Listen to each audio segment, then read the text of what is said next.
A once-in-a-lifetime opportunity presented itself to me this year that was impossible to ignore.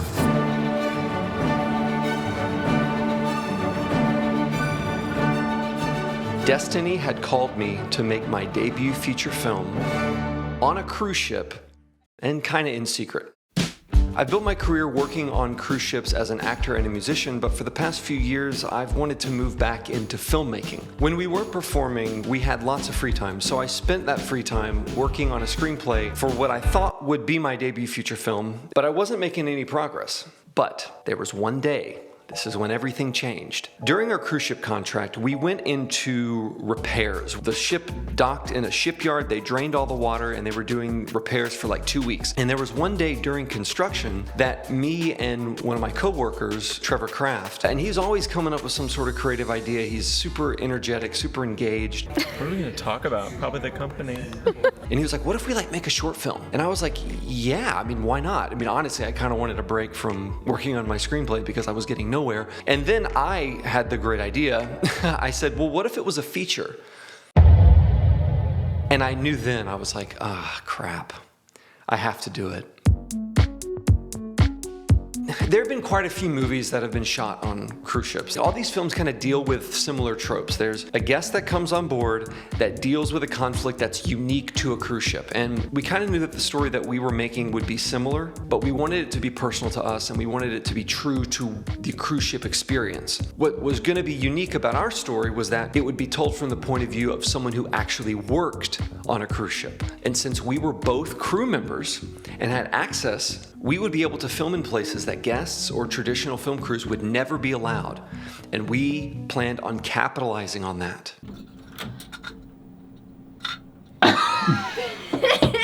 Now, after we had a premise, the next step was actually to craft the entire story.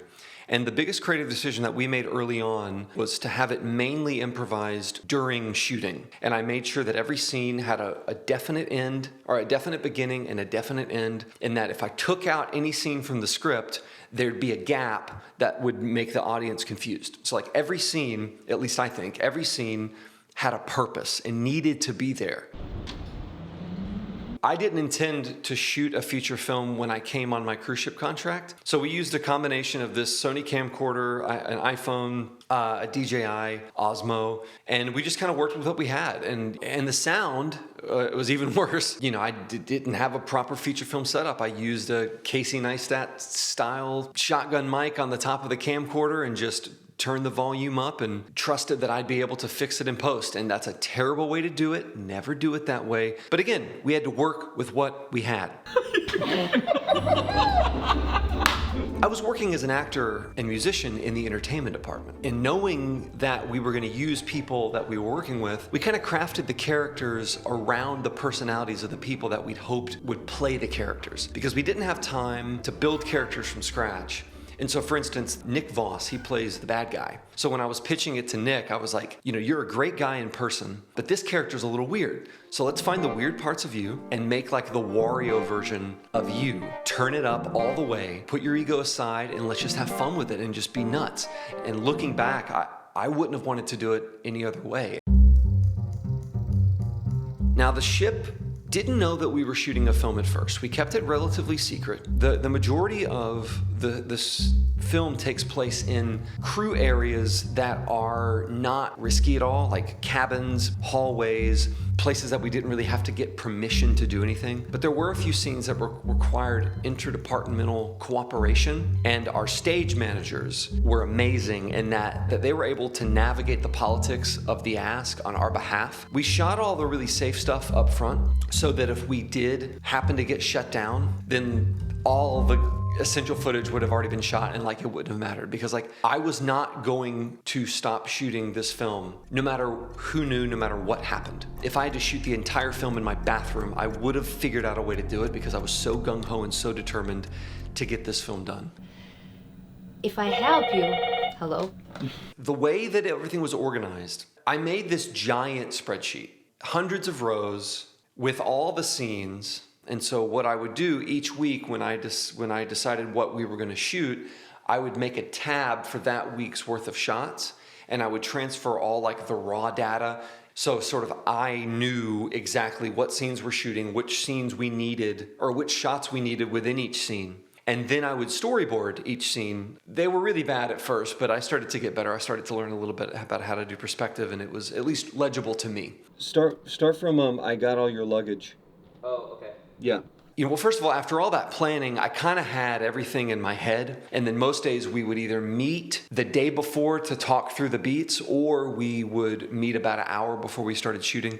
And we would just talk through every scene we needed to do. We would talk through every beat, more importantly, because a lot of what we were doing, you got to get into the psychology of it. You got to get into the dark nitty-gritty of what these characters are going through. And honestly, the more empowered the actors can be to be brave and risk-averse in their performance, the better the performances are going to be and the quicker that we can get to that place.